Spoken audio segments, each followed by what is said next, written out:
What's up, D&D nerds? We are doing the thing that we did at the very beginning of the channel again.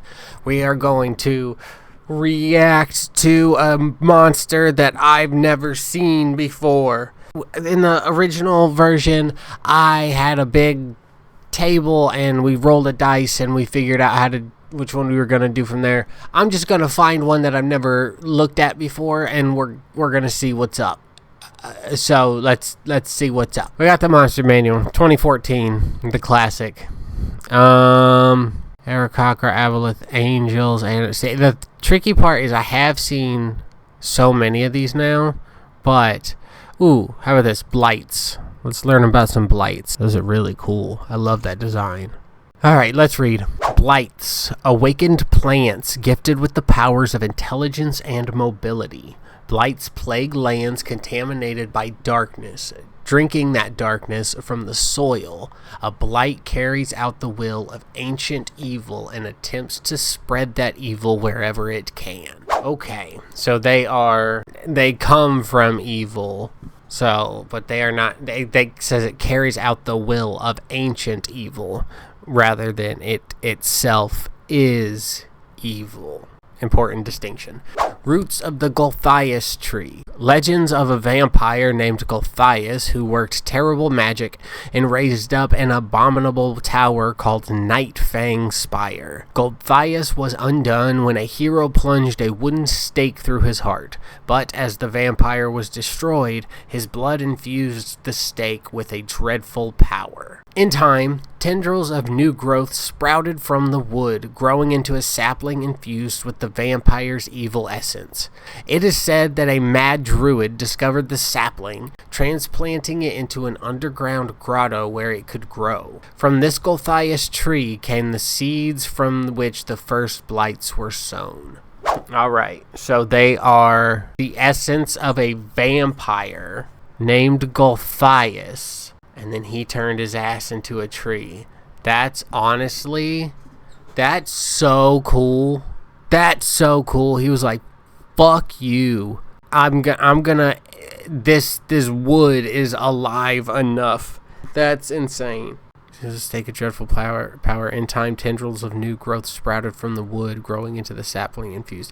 In time. So, like, this stake was just like lost in time and then eventually found soil. That's crazy. That's so cool. Dark Conquest. Wherever a tree or a plant is contaminated by a fragment of an evil mind or power, a Gulthias tree can rise to infest and corrupt the surrounding forest. Its evil spreads through root and soil to other plants, which perish or transform into blights.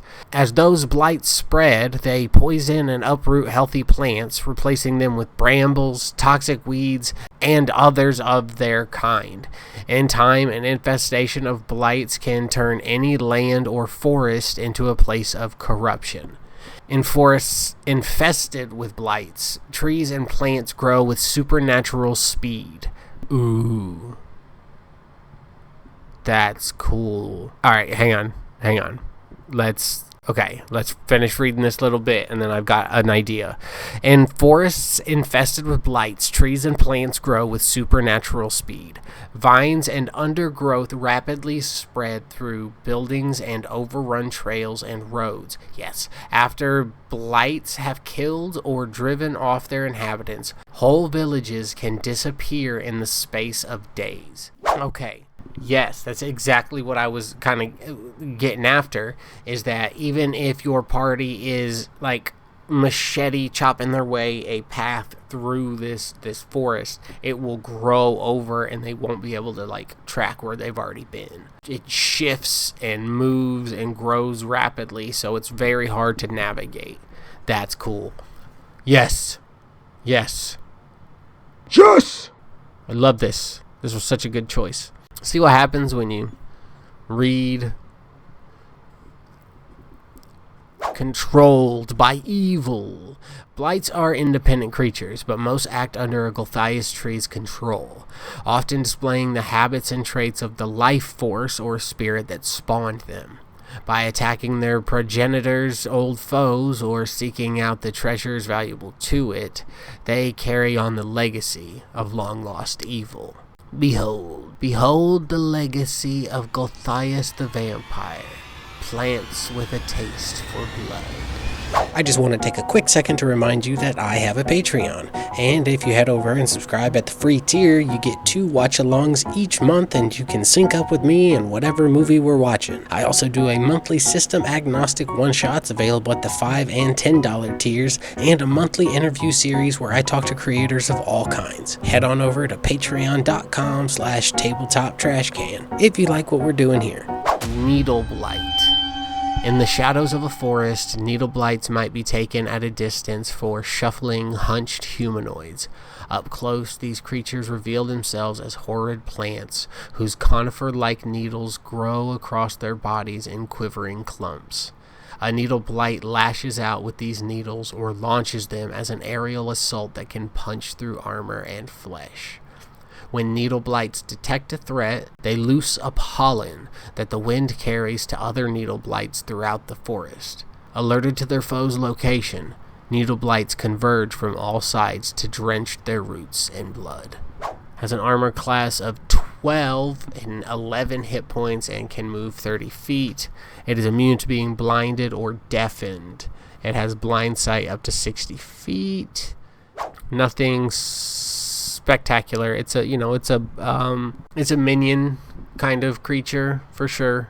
It does have a ranged attack, 30-60 with a +3, so that is something. They get +3s on their attack, which is not, it's not nothing.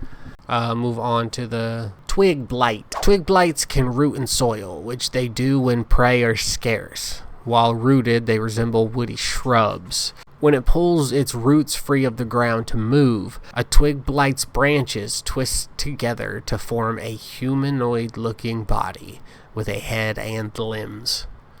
Twig blights seek out campsites and watering holes, rooting there to set up ambushes for potential victims coming to drink or rest.